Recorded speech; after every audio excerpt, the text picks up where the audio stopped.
오늘 믿음으로 예배 자리에 나온 여러분들을 다시 한번 주님의 이름으로 축복합니다. 정말 잘 오셨습니다. 믿음이라고 하는 것, 믿음이 없이는 우리가 하나님을 예배할 수도 없죠. 믿음이 없이는 하나님의 임재를 경험할 수 없고요. 믿음이 없으면 우리를 위해서 일하시는 그 주님의 권능을 경험할 수 없습니다. 여러분들은 모두 그 믿음으로 이 자리에 오신 줄 믿습니다.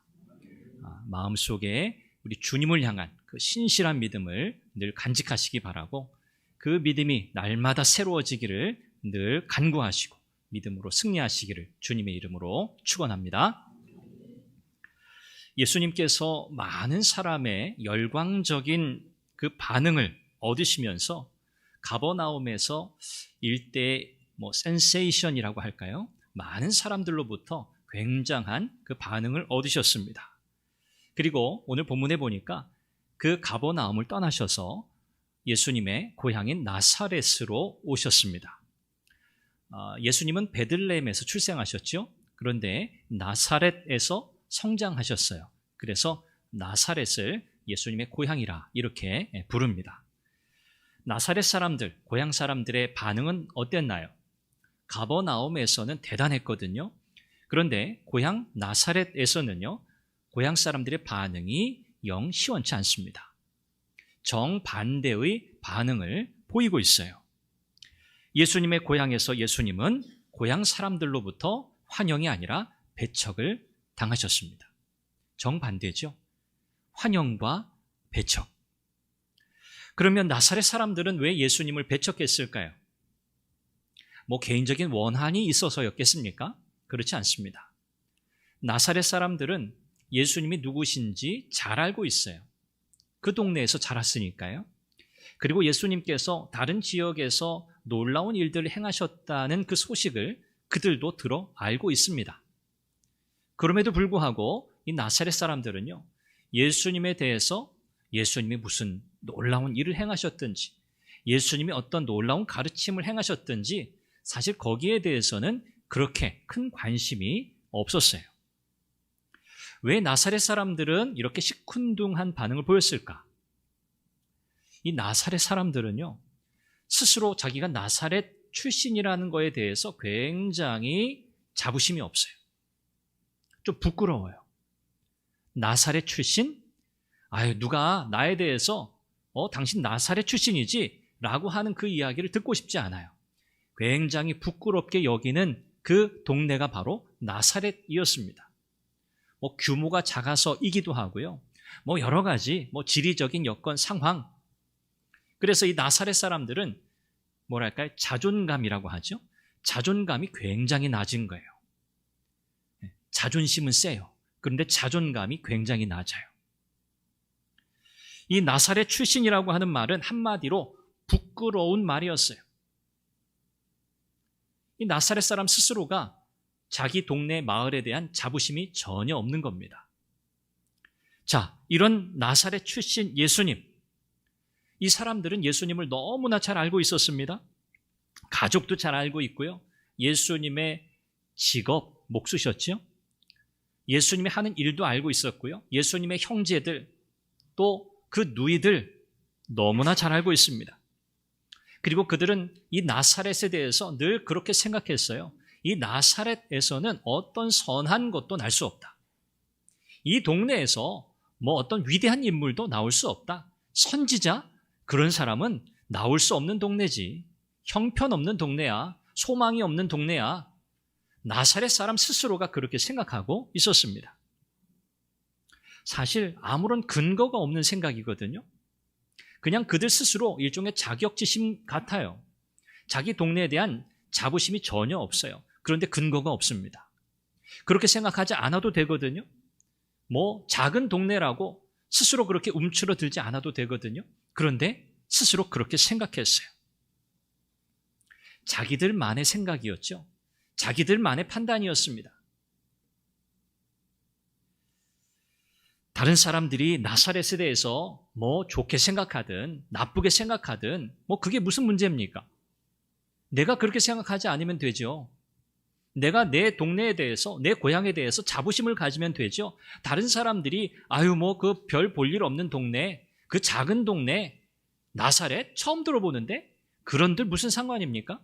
내가 태어나 자란 그 마을에 대해서 내가 자랑스럽게 여기면 그만이거든요.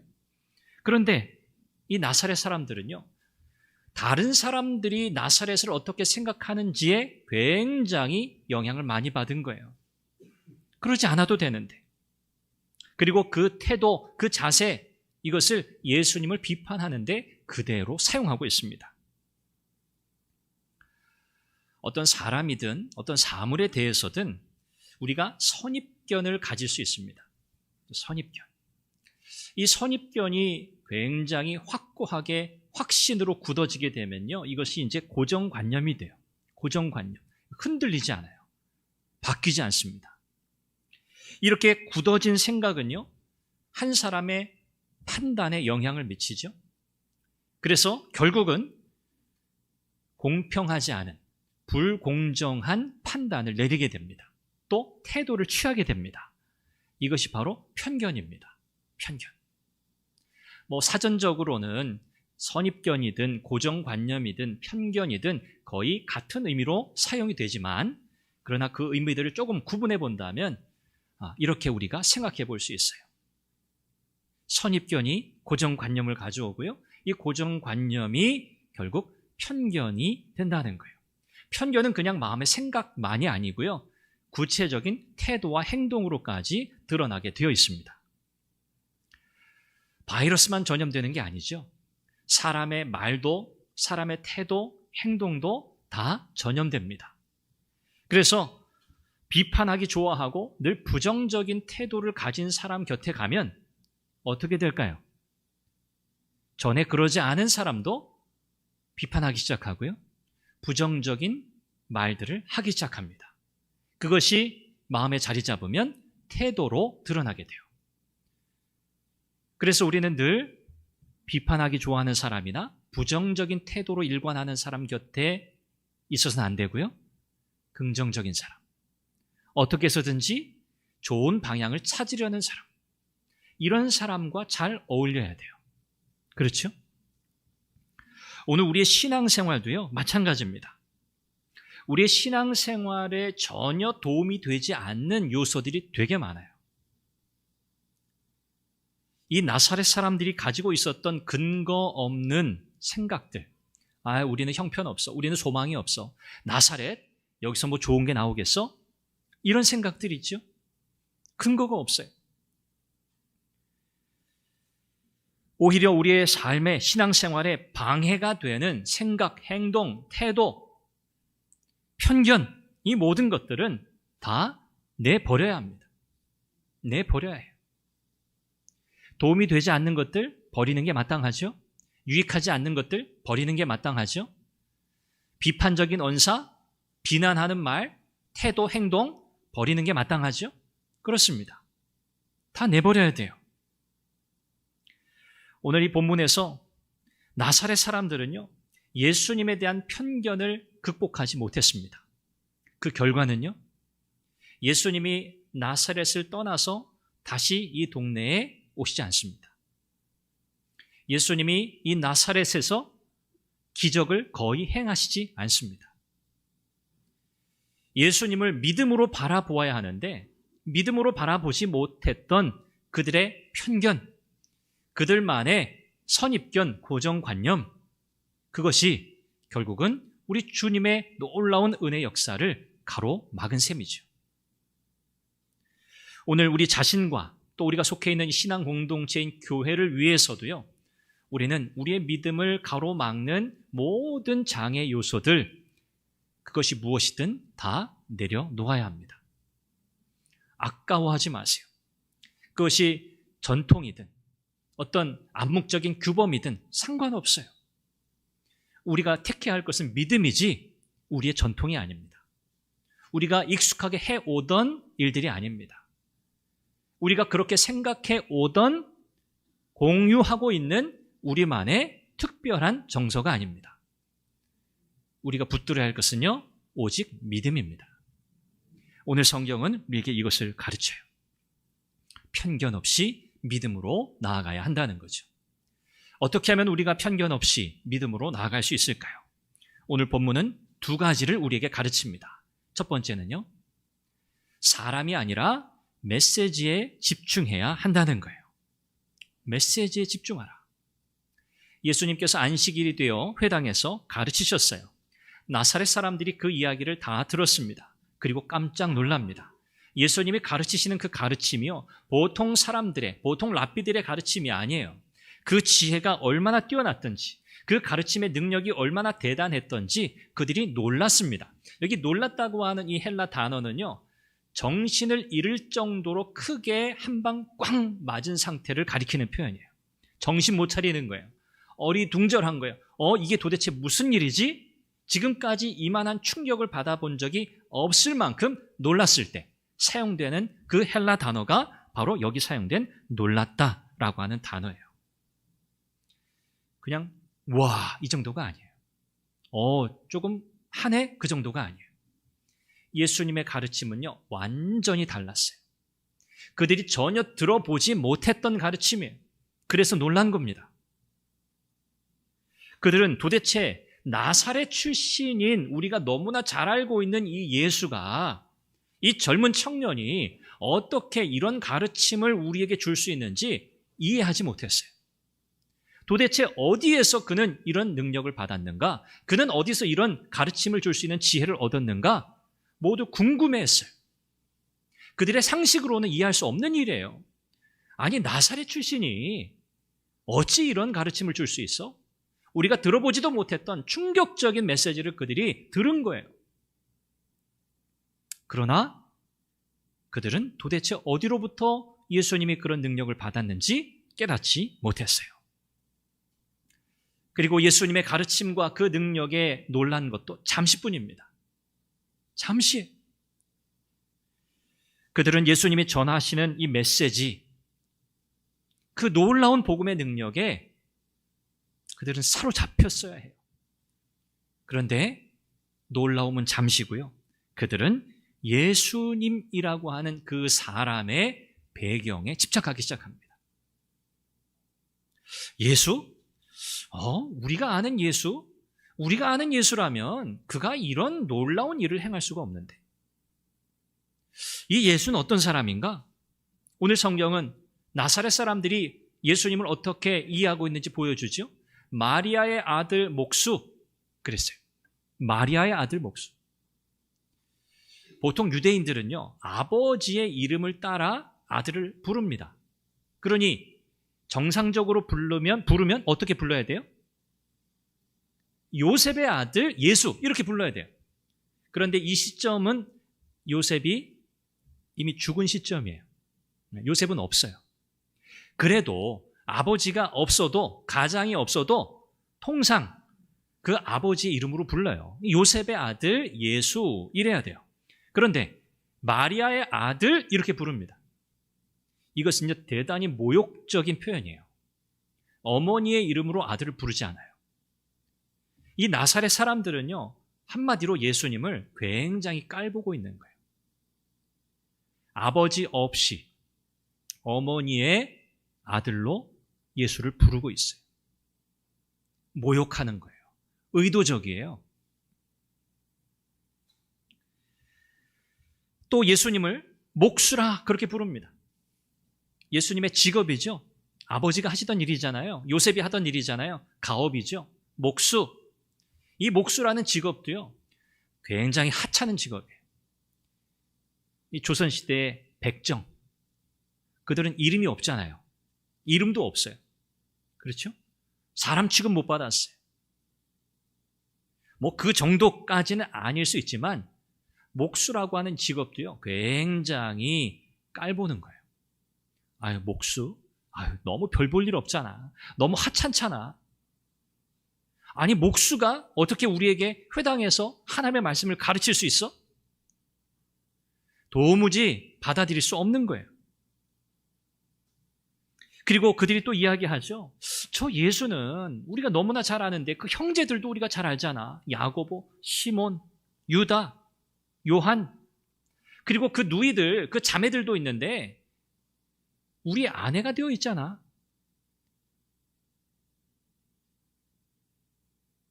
한마디로 뭐예요? 예수님을 그냥 그들이 알고 있는 나사렛 출신 예수로 보고 있는 거예요.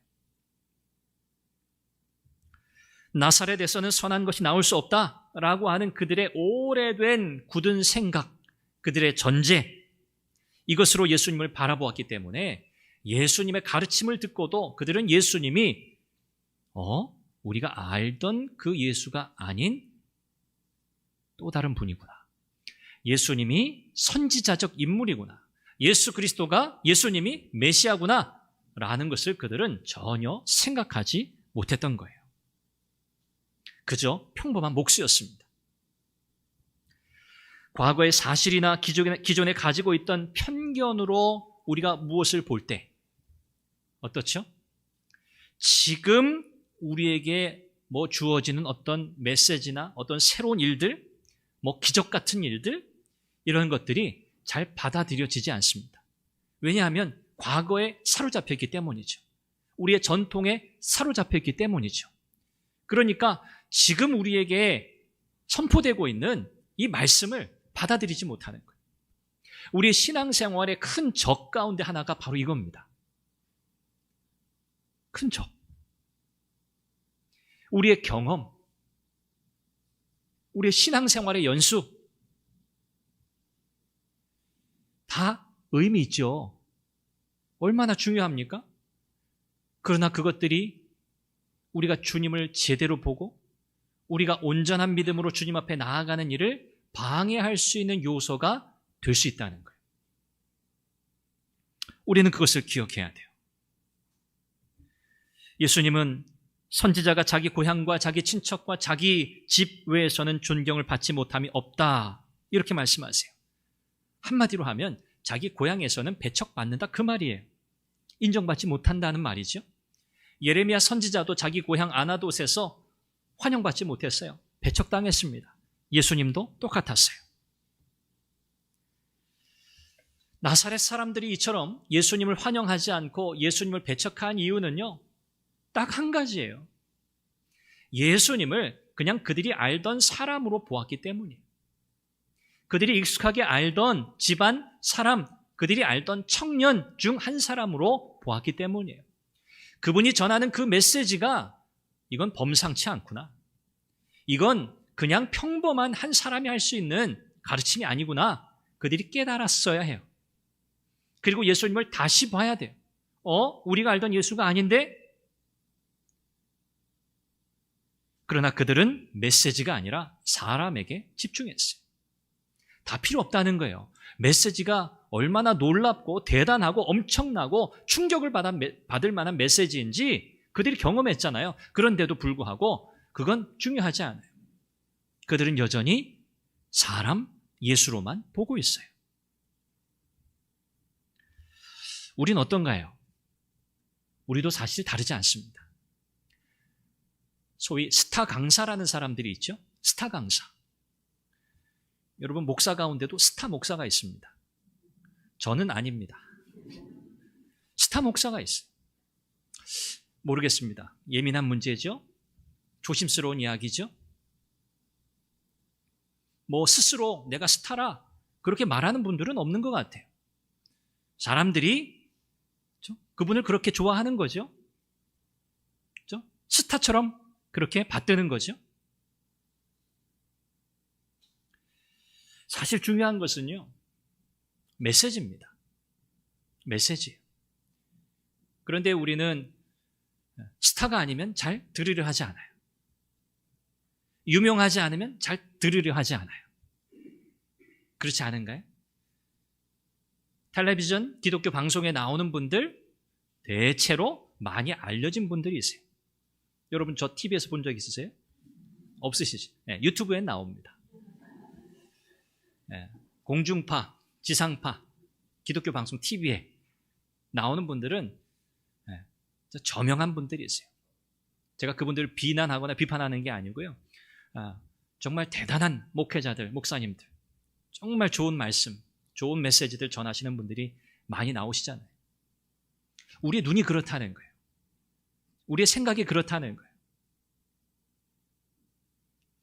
우리는 늘 뭔가 유명한 것, 뭔가 좀 잘 알려진 것, 우리 눈에 보기에 좋은 것, 이런 것에 익숙합니다. 그러나 우리가 정말 제대로 분별하기 위해서는요, 그 사람이 아니라 메시지를 잘 들어야 돼요. 메시지에 집중해야 돼요. 도대체 무슨 말씀을 하는가? 어떤 메시지를 전하는가? 물론 전하는 사람도 굉장히 중요합니다. 굉장히 중요해요. 그러나 더 중요한 것은 어떤 메시지를 전하느냐예요. 그래서 여러분들이 말씀을 들을 때에는 사람이 아니라 메시지에 집중하셔야 돼요. 잘생긴 목사도 있고 못생긴 목사도 있을 수 있잖아요. 그렇죠?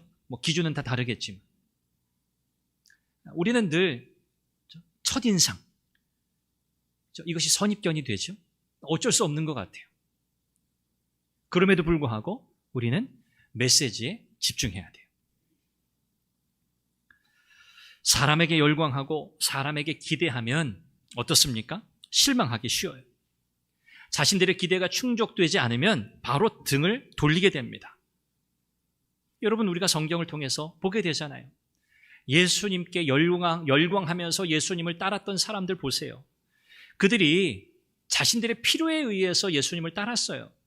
그런데 예수님이 정말 그들에게 주시고자 하는 것, 그것이 그들의 기대에 미치지 않고 충족되지 않으니까요, 그들은요 얼마나 냉정하게 예수님을 떠났습니까?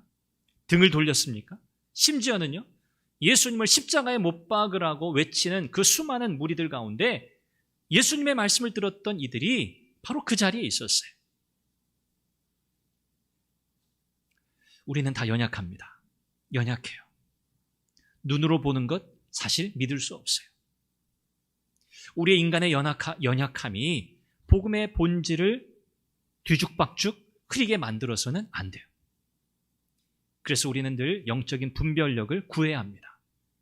하나님, 눈에 보이는 것에 속지 않게 해주세요. 우리는 언제든지 하나님의 말씀, 복음에 집중해야 합니다. 여러분들이 하나님의 말씀에 집중하셔야 하는 이유가 거기 있어요. 그 말씀의 본질에서 떠나는 순간 우리는 수많은 유혹에 이미 노출되어 있기 때문에 그 유혹을 이겨낼 방법이 없어요. 말씀에 집중하시기 바라요. 두 번째는요, 어떻게 하면 우리가 편견을 버리고 믿음으로 나아갈 수 있을까?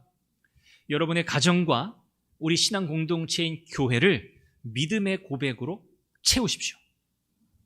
믿음의 고백으로 채우세요. 예수님을 그저 나사렛 출신의 별 볼 일 없는 사람으로 보았기 때문에 나사렛 사람들은요 예수님의 지혜와 능력을 보고도 예수님을 믿지 않았습니다.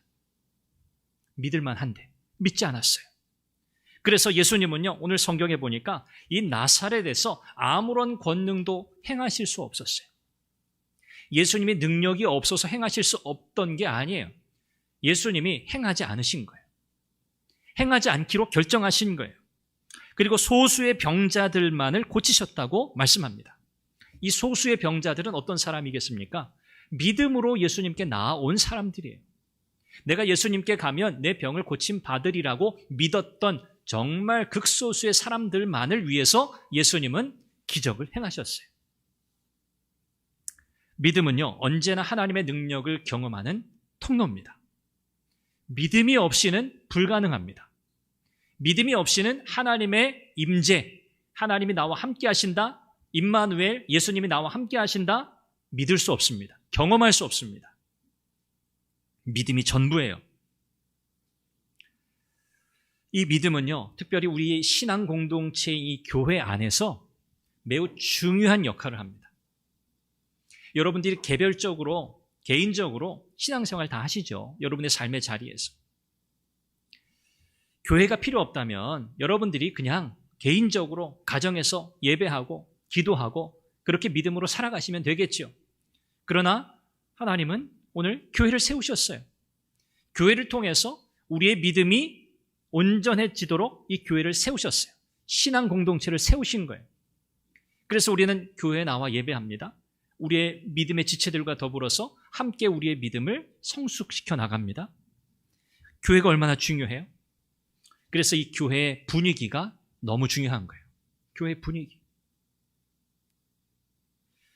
불신앙에 의한 회의적인 분위기가 가득하다면 여러분 어떻겠어요? 이 교회 나오고 싶으시겠어요? 교회 가면 이 사람 저 사람 원망, 불평, 부정적인 이야기들, 누구 욕하고. 여러분 그렇다면 여러분 교회에 오실 마음이 생기겠어요? 나도 그러면 거들자. 나도 한번 시원하게 욕이나 한번 하고 오자. 그런 마음으로 교회 오시겠어요? 그럴 수 없잖아요. 불신앙이 가득한 교회는요, 하나님의 능력, 하나님의 권능 경험할 수 없어요. 하나님이 일하시는 방법은요, 언제나 똑같아요. 하나님은 믿음으로 일하세요. 저와 여러분들의 믿음으로 일하시는 거예요. 그분은 전능자시기 때문에 아무것 없어도 그분은 마음대로 하실 수 있어요. 그럼에도 불구하고 오늘 우리의 믿음을 그분의 권능을 행사하시는 일에 사용하기를 원하세요. 그게 하나님의 뜻이에요. 그래서 믿음이 없으면 하나님의 권능을 경험할 수 없어요. 하나님의 기적을 경험할 수 없어요. 그래서 믿음이 중요한 거예요. 그래서 믿음은 절대적인 거예요. 여러분들이 예배 자리에 오셔서 하나님의 임재를 경험하고 하나님의 은혜를 경험한다? 여러분, 믿음이 없으면 불가능한 일이에요. 불가능합니다. 여러분들이 이 자리에 믿음 없이 앉아 계신다면 이 자리에서 여러분들은 아무것도 얻어가는 게 없어요. 하나님의 은혜 누릴 수 없어요. 여러분 안에 믿음이 있어야 돼요. 예수님은 나사렛에서요, 전능자이신 그분이 권능을 행하실 수 없었어요. 이 동네 분위기가 엉망진창인 거예요. 불신앙으로 똘똘 뭉친 동네가 바로 나사렛이에요. 예수님이 여기에서 권능을 행하지 않으신 이유는 딱 한 가지입니다. 불신앙. 믿음이 없었기 때문이에요. 예수님이 이상하게 여기셨다 그랬어요. 예수님의 가르침을 듣고도, 예수님의 그 능력을 그들이 경험하고도 그들이 믿지 않았다는 것을 예수님은 이상하게 여기셨다, 성경은 기록하고 있어요. 마가복음은 우리에게 무엇을 강조하냐면 믿는 자에게만 드러나는 하나님의 능력을 강조해요. 믿는 자에게만 드러나는 하나님의 능력. 믿음이 없으면 하나님의 능력 경험할 수 없다는 말이에요. 우리는요, 어떤 상황과 형편에서도 우리 주님께서 일하실 것을 믿어야 합니다. 믿어야 돼요. 긍정적 사고방식이 아닙니다. 잘 될 거야? 아닙니다. 주님이 일하실 거야. 주님이 권능을 행하실 거야.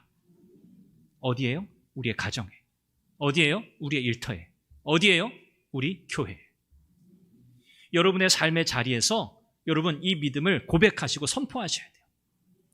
주님이 나와 함께 하시지. 주님이 하실 거야. 주님이 권능을 행하실 거야. 주님이 일하실 거야. 여러분 선포하세요. 이게 믿음의 고백이에요. 그래야 우리의 가정에, 여러분의 일터에, 우리 교회에 하나님의 권능이 경험되는 거예요. 왜 나는 이렇게 기도하고 신앙생활하고 열심히 헌금하고 열심히 예배 나오는데 나는 왜 이렇게 은혜를 받지 못하지? 나는 왜 이렇게 하나님의 놀라운 일들을 나는 이렇게 경험하지 못하지? 여러분 잘 생각해 보셔야 돼요. 믿음이 없이도 할 수 있어요. 믿음이 없이도 예배 자리에 나올 수 있습니다. 믿음이 없이도 헌금할 수 있습니다. 믿음이 없이도 봉사할 수 있습니다. 거짓말이 아닙니다. 그러나 믿음이 없으면 살아계신 주님의 임재와 현존과 그분의 권능을 경험할 수 없어요.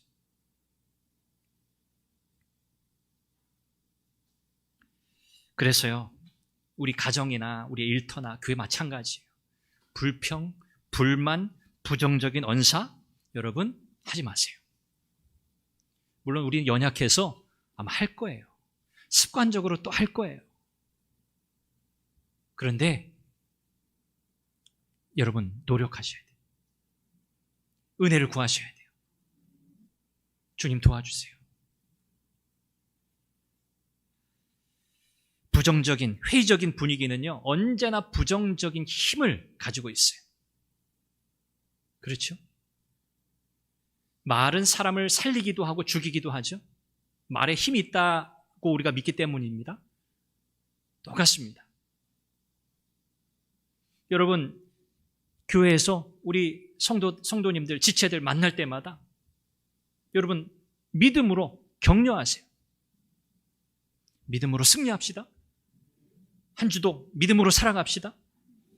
한 주도 믿음으로 우리 주님께서 일하실 것을 우리 기대합시다. 여러분 그러고 헤어지세요. 반찬 걱정, 아이들 걱정, 염려, 한숨으로 헤어지지 마시고요. 뭐 우리의 삶은 다 똑같아요.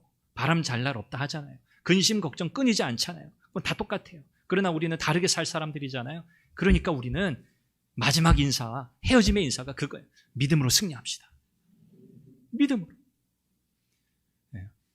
오늘부터 우리 교회 헤어질 때 인사는 믿음으로 승리합시다. 한번 같이 하시죠. 믿음으로 승리합시다. 다른 방법이 없어요. 이게 정답이에요. 유일한 답이에요. 말씀을 맺습니다.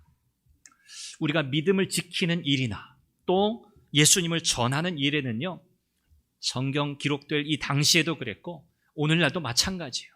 장애물이 굉장히 많습니다. 사람들이 의식하든 의식하지 못하든 사람들 삶에 이미 깊이 녹아들어 있는 사회적인 규범들일 수도 있고요. 전통일 수도 있습니다. 사람들이 다 그렇다고 믿고 있는 어떤 생각들, 전제들일 수도 있습니다. 너무나 우리가 익숙하고 자연스럽게 받아들이고 있는 일들일 수도 있습니다. 그러나 그것들이 예수님을 믿는 일에 방해가 되고 예수님을 전하는 일에 방해가 된다면 여러분 우리는 그것들을 과감하게 내버려야 합니다. 그것을 전통이란 이름으로 끝까지 붙들고 있을 이유가 없습니다. 과감하게 내려놓는 거예요. 버리는 거예요. 예수님이 이렇게 가르치셨죠. 낡은 천에 새로운 천 조각을 붙인다든지 새 포도주를 낡은 가죽 부대에 담는다든지. 여러분 이거 어떤 행동이에요? 어리석은 행동이에요. 어리석다 그랬어요. 하나님 나라에는요 이것이 전혀 적용되지 않아요. 예수님께서 이 땅에 오셔서 행하신 그분의 사역을 보세요. 바리새인들, 왜 그들이 끝까지 예수님과 대척점에 서 있었습니까? 그들은 전통, 관습, 규례 이것을 목숨처럼 붙들고 살았어요. 예수님이 오셔서 새로운 시대를 열어주시고 새로운 역사를 이루어 가시고 하나님의 법, 모세의 율법을 완성하시고 성취하셨음에도 불구하고 그들은 율법의 완성자이신 예수님을 보지 못했어요. 그들은 여전히 그들이 만들어 놓은 전통과 율법, 규례에 얽매여 있었어요. 그 정신대로 살지도 않으면서 그들은 그것을 관습이란 이름으로, 전통이란 이름으로 붙들고 살았어요. 얼마나 어리석습니까? 그래서 그들은 예수님을 믿지 못했던 거예요. 불신앙은 우리로 진리에 대해서 어둡게 만들고요, 우리에게서 희망을 다 빼앗아갑니다. 나사렛 사람들은 메시아 예수 그리스도를 놓쳤습니다. 우리도 놓칠 수 없습니다. 오늘 우리의 믿음은 어떤 믿음입니까? 우리가 만약에 신앙생활하면서 하나님의 역사를 우리가 보거나 경험하지 못한다면 그것은 다른 이유가 아니고요, 불신앙 때문일 것입니다. 여러분이 믿음으로 나아가지 못하게 하는 것들, 그것이 무엇이든 여러분 다 그것들을 내버리시길 바랍니다. 그리고 믿으십시오. 믿음은요, 복잡한 것이 아니에요. 믿음은 매우 단순한 거예요. 예수님을 믿으세요. 예수님께서 우리와 함께 하심을 믿으셔야 돼요. 예수님이 나와 함께 하심을 믿으세요. 아멘이 적은 걸 보니까 아직도 덜 믿으시는 것 같아요. 예수님이 나와 함께 하심을 믿으십시오. 나와 함께 하신 예수님께서 그분이 놀라운 일을 행하실 것을 믿으십시오. 예수님이 그분의 일을 행하실 것을 기대하십시오. 믿고 기대하세요. 그것이 하나님 나라 백성의 삶이에요. 오늘 저와 여러분들의 삶이에요. 여러분 계속 기도하십시오. 하나님의 권능의 역사가 오늘 내 삶 속에 일어나게 하옵소서. 우리는 그래서 날마다 기적을 경험할 수 있어요. 날마다. 여러분 기적이 필요하지 않으세요? 저에게도 기적이 필요해요. 날마다 제 개인의 삶에, 우리의 가정에, 우리의 자녀들의 인생에, 우리 교회에 얼마나 기적이 필요합니까? 기도해야 돼요. 하나님, 권능의 역사를 이루어 주세요.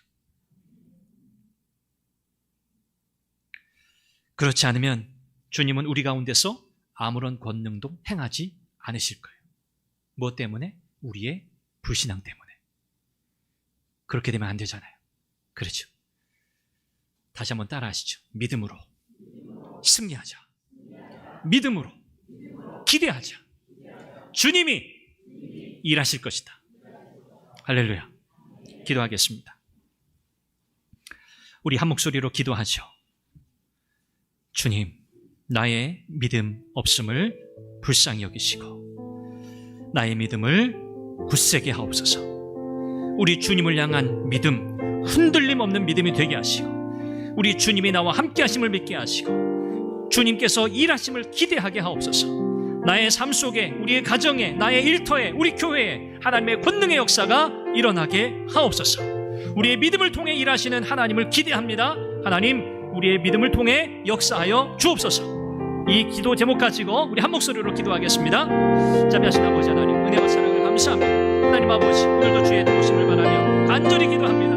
하나님, 나사렛에서 아무런 권능도 거의 행하실 수 없었던 우리 주님, 그들의 믿음 없음을 이상히 여기셨던 주님, 믿음이 아니면 하나님의 놀라운 권능, 하나님의 놀라운 임재, 하나님 경험할 수 없기에 오늘 주님 말씀을 마주대하며 오늘도 주님 연약한 믿음 부여잡고 주 앞에 나아가 자비와 긍휼을 구합니다. 하나님 굳센 믿음 허락하여 주시옵소서. 흔들림 없는 믿음을 허락하여 주시옵소서. 하나님, 의심하는 믿음이 아니라 전적으로 주님께 맡기고 우리의 가정과 우리의 일터와 우리의 교회를 믿음의 고백으로 채워가게 하여 주시옵소서. 주님이 일하신다. 주님이 행하신다. 주님이 이루실 것이다. 주님이 역사하실 것이다. 하나님의 권능의 역사가 일어날 것이라 하나님 믿고 고백하며 선포하며 나아가게 하여 주옵소서. 그래야 우리의 삶 속에 놀라운 기적을 경험하는 우리 모든 선한 교회 믿음의 지체들이 다 되게 하여 주옵소서.